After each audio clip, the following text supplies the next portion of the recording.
আজি থালখন দেখি গমেই পাইছে চাগে ন কি বনাব বিচাৰিছোঁ কওকচোন বাৰু কি বনাম আজি বনাই আছোঁ বেলেগ এটা ধৰণে তিল চিকেন আগতে এবাৰ বেলেগকৈ বনাইছিলোঁ আজি চব কেনেকৈ বনাওঁ দেখাই আছে দেই চাই থাকিব অলপ বেলেগ এটা ষ্টাইলত এয়া ৰচুন আদা জলকীয়া এইকেইটা ৰেডি কৰি ল'লোঁ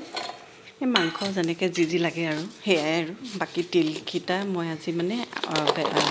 আগতে বেলেগকৈ দিছিলোঁ আজি একেলগে পিচি দিম আদা ৰচুন আৰু জলকীয়া আৰু তিল আৰু লগতে অলপ ধনিয়া অলপ সৰহকৈ দি দিব পাৰিলে মানে যে অকণমান পানী মিক্স কৰি তাৰপিছত পিঁয়াজখিনি তেলতে দি পেলাই আৰু মই ওৱান পট নিম দেই ঠাণ্ডা দিনত নোৱাৰি আৰু ইমান লেটি পেটি কৰি থাকিব সেইটো কাৰণে কুকাৰতে আৰু মোৰ আজি খৰধৰো হৈছিল বেলেগ কাম কৰি আছিলোঁ সেইটো কাৰণে ইয়াতে প্ৰথম এইখিনি হালধি নিমখ আৰু অকণমান মিট মছলা চিকেন মছলা দি পেলাই এইখিনি মছলাখিনি আগতে দি ল'লোঁ তাৰপিছত ডাইৰেক্ট কুকাৰত ঢালি দিছোঁ খালি অকণমান ফ্ৰাই কৰিম খালি দেই লগে লগে মানে হেৰি নকৰোঁ অকণমান ফ্ৰাই কৰি তাৰপিছতে এই পেষ্টখিনি দি দিলোঁ তিলৰ যিখিনি পেষ্ট আছিলে সেই পেষ্টখিনি দি পেলাই অলপ সময় ভাজি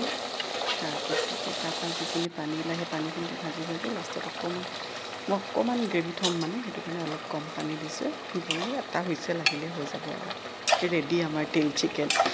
31st বা মাঘ বিহুত বনাই খাই চাব আৰু মোক কমেণ্ট কৰিব দেই কেনেকুৱা লাগিছে আৰু ইউটিউবত যিসকলে চাই আছে প্লিজ চেনেলটো ছাবস্ক্ৰাইব কৰিব আৰু যিসকলে ফেচবুকত চাই আছে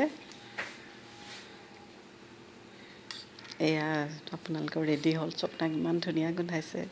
আৰু যিসকলে ফেচবুকত চাই আছে লাইক শ্বেয়াৰ কমেণ্ট কৰি দিব দেই